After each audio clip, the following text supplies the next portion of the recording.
Today we're going to be doing the front ball joints, front U joint, and all the four-wheel drive seals for a 2005 F350 Super Duty.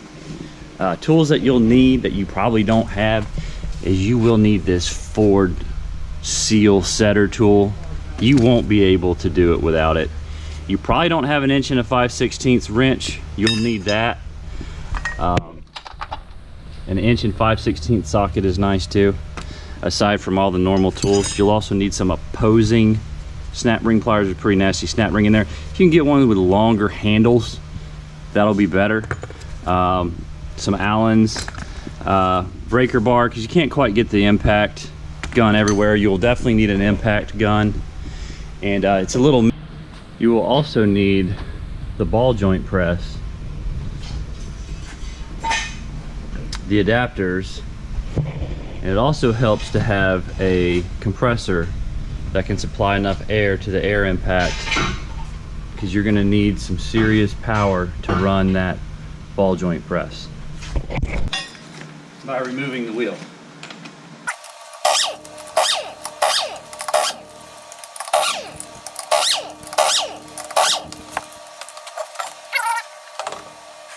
Got the vehicle supported on both sides. I lift up the whole front end, that way you can turn the wheel as you're working. So I've got a jack stand on either side. I've got the hydraulic jack just as a backup underneath the axle. Then I've got another jack stand directly underneath where I'm going to be working. So for starters, you're going to want to take the torque screws out of the automatic hub. That's the backup, so if your vacuum hubs don't work, you can still manually lock it. It takes this T27 Torx head to undo it. So now we're going to pull this center locker out.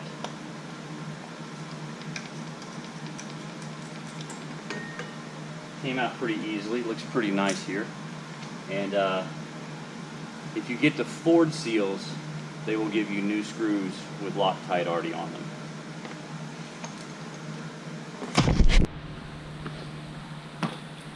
All right, after removing your 21mm bolts for the caliper bracket, just go ahead and remove your brakes and zip tie them to the leaf spring.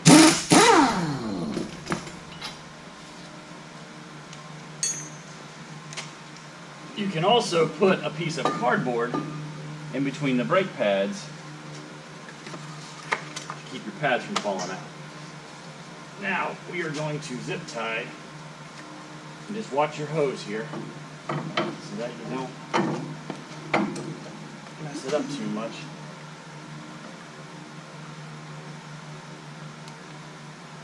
Zip tie the calipers to the leaf spring.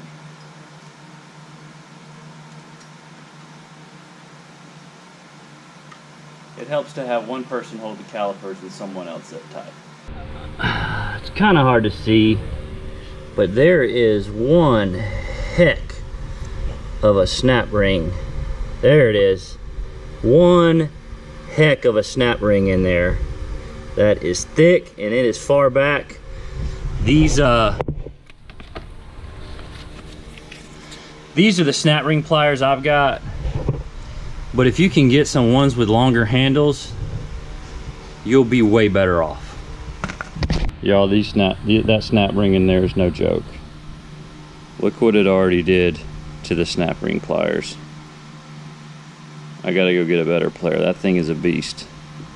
Well, I was able to get the mother of all snap rings out by taking 2 cheater bars, and then you can create enough pressure to get it out. But there's no one that sells the right snap rings for this. I went ahead and disconnected the drag link so I'd be able to move the knuckle around, because you've got to get to these bolts back here behind it. I don't know if you can see that. Yeah, those 4 bolts back behind the knuckle, and it's just easier to get on them if you can swing this knuckle back and forth. But before you do that, go ahead and take apart your wheel speed sensor is connected right there, two right there. There's a little plastic thing holding it right there, and you take it off right there, and then it connects up underneath the fender. But take your wheel speed sensor off, and then you'll be able to take your hub off and disconnect the drag link so you can move this thing around like you need to. With the 4 nuts removed from the back side of the hub, now we can use our Ford tool to bump the hub off. This thing's real heavy, so be ready.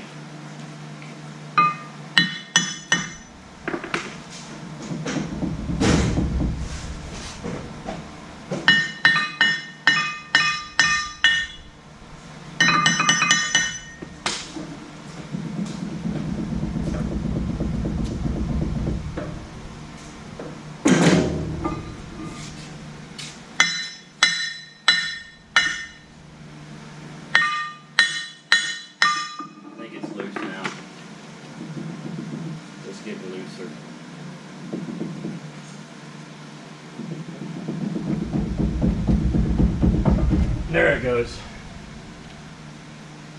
You're ready to catch it. It's not light.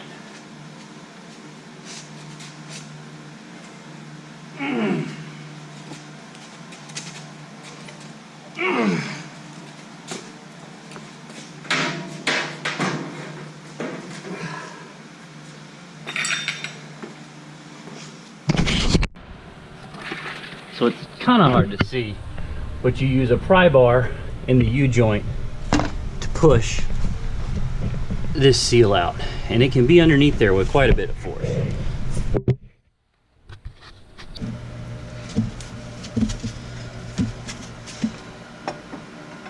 So if we're lucky, this should just come right out with a good sized crowbar.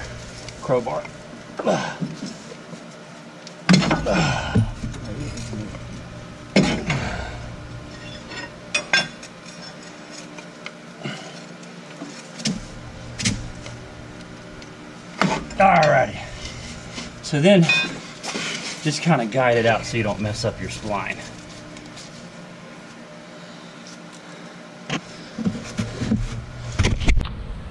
Before you get too far along, don't forget to remove your vacuum line that operates your automatic hubs. You don't want to yank that off. This one was not even connected to anything, so that's probably why the 4-wheel drive was not working properly. At this point in the game, remove the cotter pin and back the castle nut off of the top ball joint. It's pretty straightforward. If the ball joint does not free spin, you can use an 1 5/16" socket. If it free spins, you will have to use your 1 5/16" wrench and put an Allen in the center to hold it. So as you can see, it did cooperate with us. We were able to remove the bottom nut with just the socket. The ball joint did not free spin. However, you're going to want to put it back on just a little bit so that when you remove the knuckle, it does not fall on the floor. So it's kind of hard to see from this angle, but I have the pickle fork ready to separate the knuckle with the top castle nut and the bottom nut loosely threaded on to catch the knuckle from falling on the floor. I'm going to use my Ford tool again to remove it.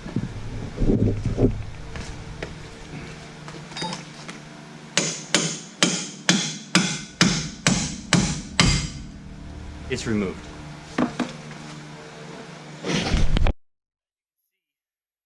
The rubber seal has been compromised.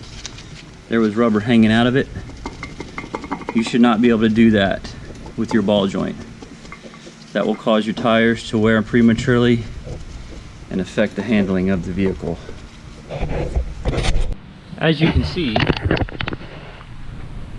there is yet another snap ring on the bottom of the ball joint.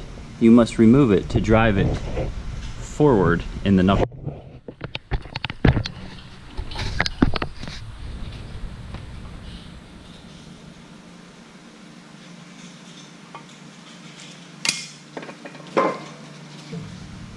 Wish the one in the axle could be that easy.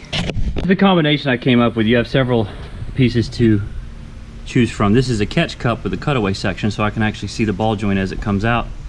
And for the back side, you really didn't even need anything. So we're about to drive this thing out. It's about to get noisy.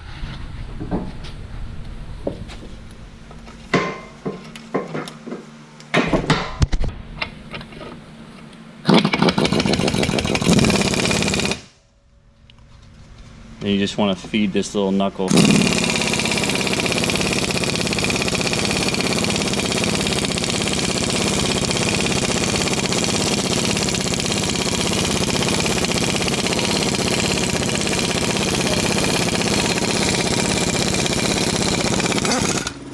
Mission accomplished.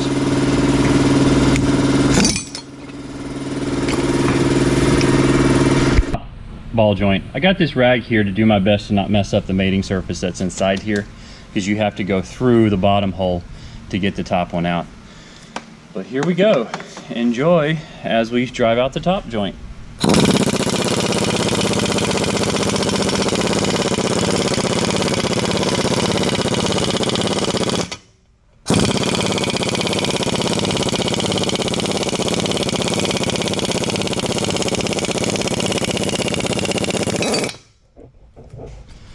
All done.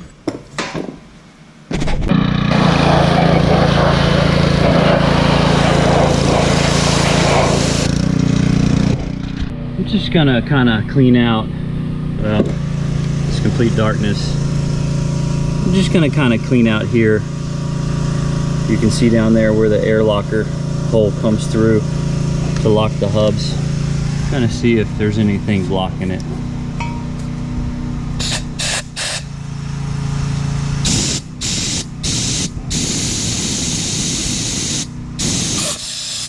Looks pretty clean to me. So this is the combination I came up with based off of all the pieces. So we're gonna drive her on in now. Drive her home.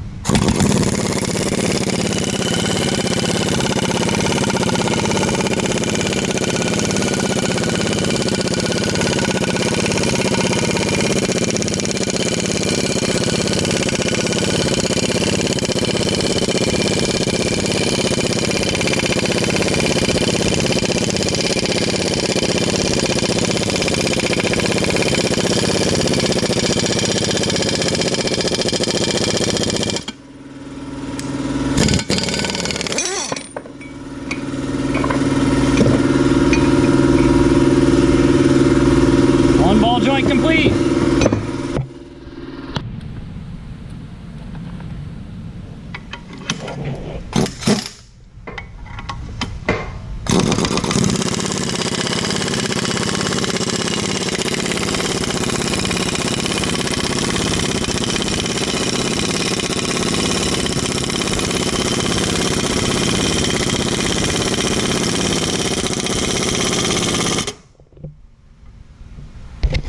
And as you can see, we drove it in just far enough to put the snap ring back on the bottom. If you buy Motorcraft, which I suggest you buy, I know everybody's tempted to get the greasable Moogs, but Ford despises those. They'll last you about 10,000 miles. I get that this is sealed and you can't add grease to it, but these will get you about 100 to 150,000 sealed. So if you're going with Ford, use the Motorcraft ball joints. I'm pretty sure these were original. And they do not give you a snap ring, so save your snap ring. So we were planning on doing the U-joint. However, the U-joint looks newer than the rest of this assembly, and it does look like the Motorcraft one that we have. We pumped a little grease in it, and we were able to get grease to come out of all the joints. Nothing rusty or dirty came out of any of the joints. So we're gonna save ourselves about 30 minutes and $60 and send it.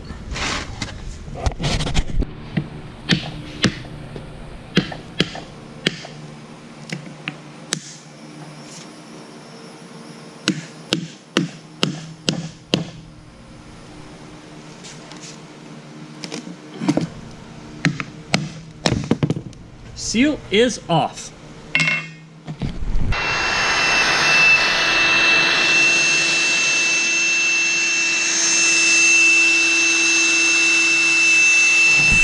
So after cleaning the surface and knocking the old seal off, support the shaft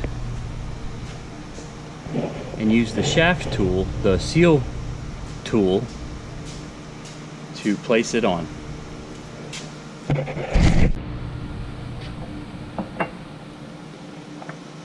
There's really no other way to do that.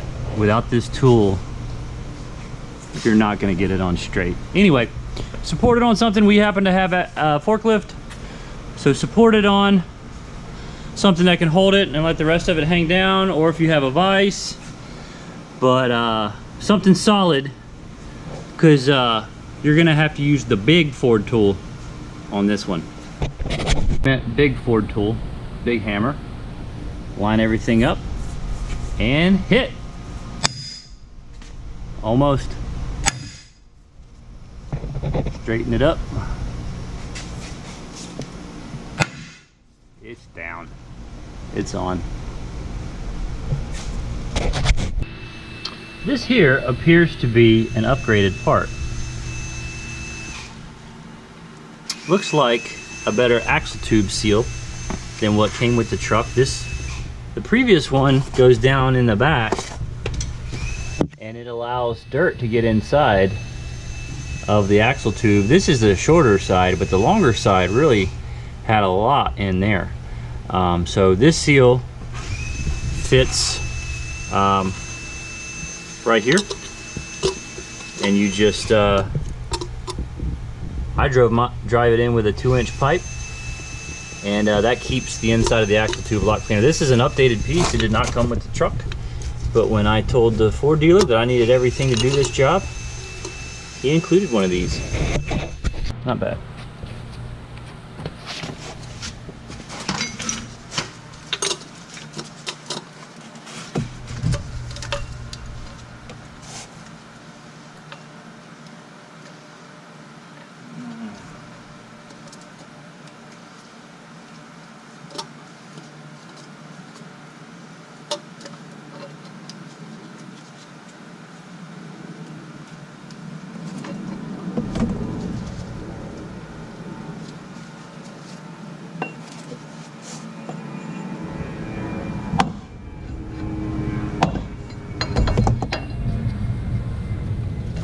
More at the top. Yeah, hold it more at the top then.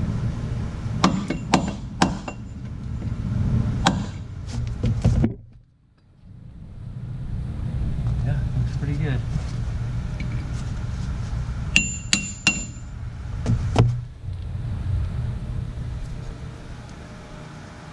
Yep, it's in there.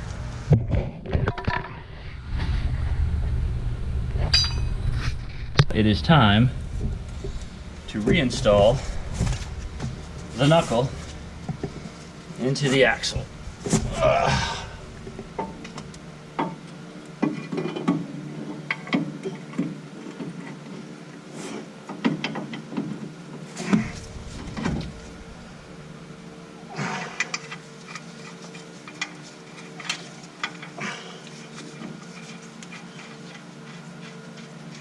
It's on here a couple of threads. Alright. Alright, so I don't know if you guys can really see that, but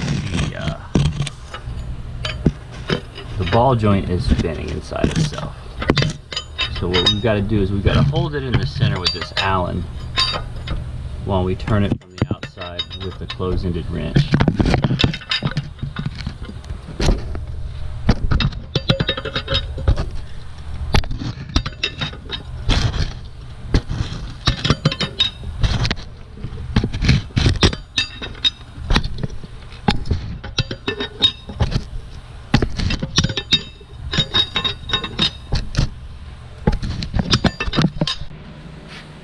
Alright, look out. I gotta see.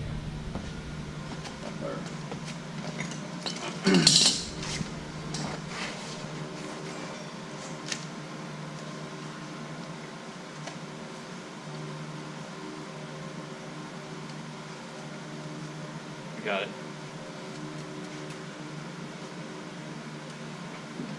Grab that napkin.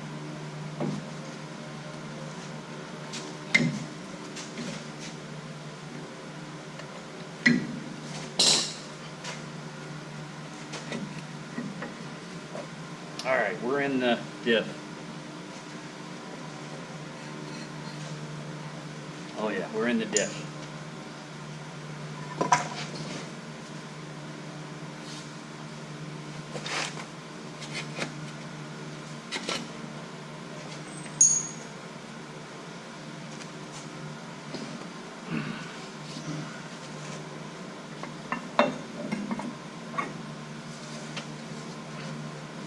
All right.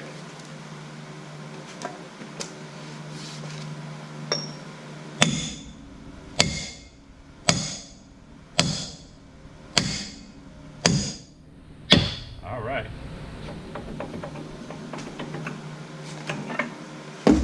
Woo.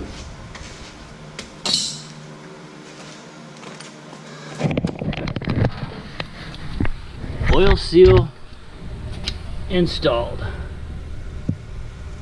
Or air seal for the locker. That's got to be airtight so that your automatic hubs will work. Don't forget about the O-ring that goes inside of the hub to seal against the inside of the knuckle. I'm trying to do it while I'm holding this GoPro at the same time.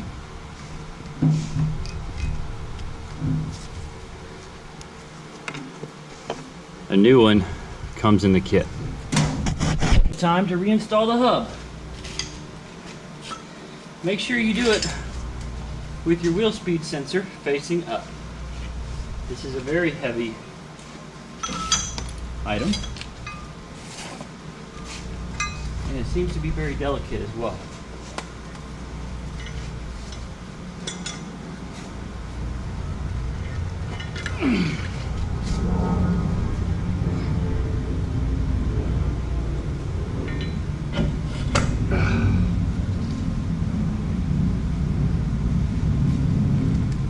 Go ahead and get some of your nuts started.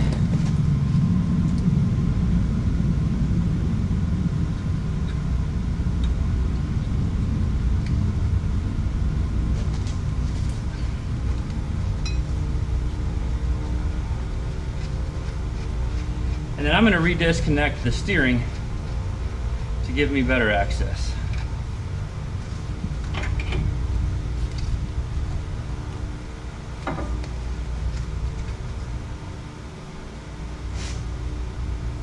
There they are. There's one. And we'll get these others.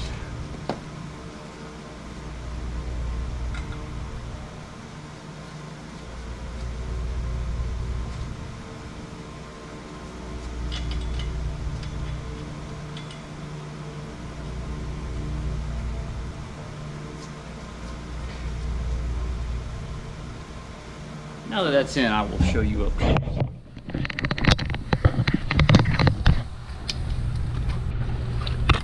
As you can see, the Ford kit gives you 4 new nuts to tighten. If you'll disconnect the steering, it's way easier to tighten them.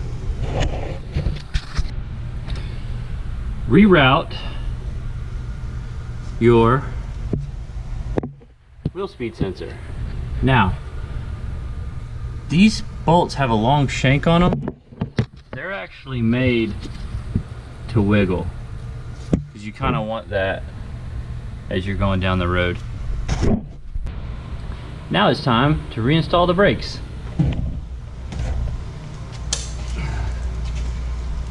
Go ahead and clean the brake pad, the brake rotors, before putting the pads back on.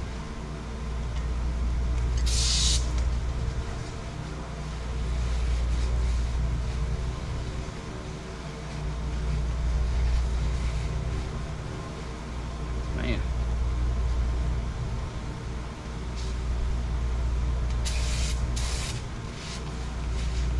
It's probably going to add like 50 horsepower.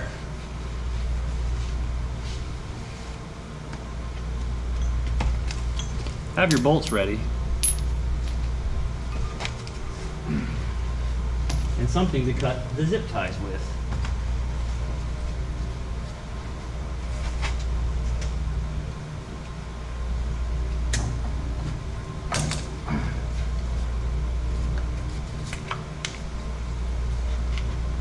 check your hydraulic cable, your brake cable, that you have not twisted it.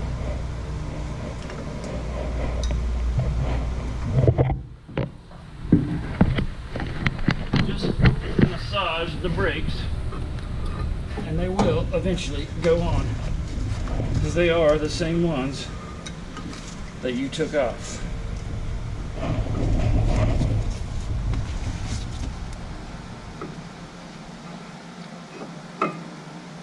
This pad has gone in.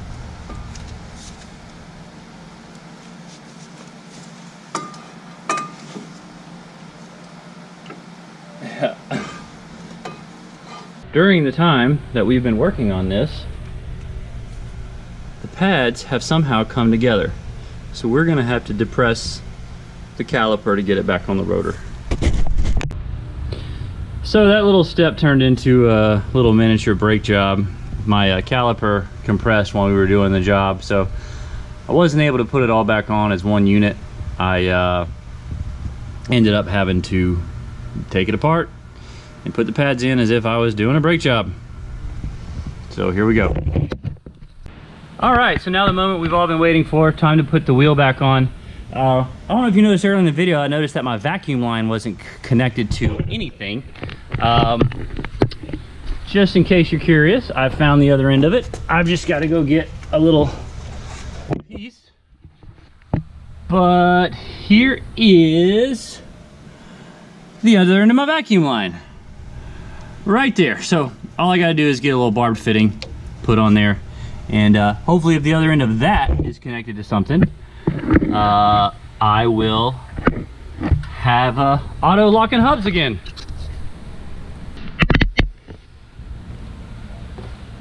Oh yeah, now that our steering's reconnected, we kind of don't need this bungee anymore to hold our drag link on. Kind of unnecessary. Gonna throw our aluminum wheels back on. We've also got two commercial trucks that have steel wheels, and let me tell you something, the difference is noticeable.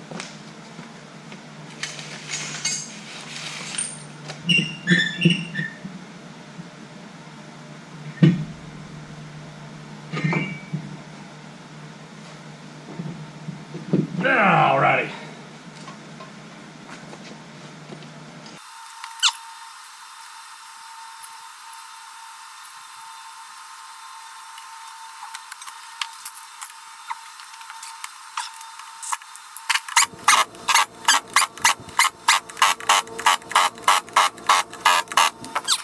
Don't even think I forgot about my famous little mother of all snap rings. We did forget that, but we can still put that on. All right, folks, that's the answer. Two little cheater pipes on some snap ring pliers. I don't know what was up with the other pair that broke, but there you have it. It's in there. I did not leave it off. Removing the paper gasket that goes around the outside of the little wheel locker, and then we will also be changing that orange O-ring before reinstalling it into the hub. Brand new seal, paper seal, and O-ring. Where's the other O-ring? The other O-ring was no longer round, so that can definitely affect an airtight seal.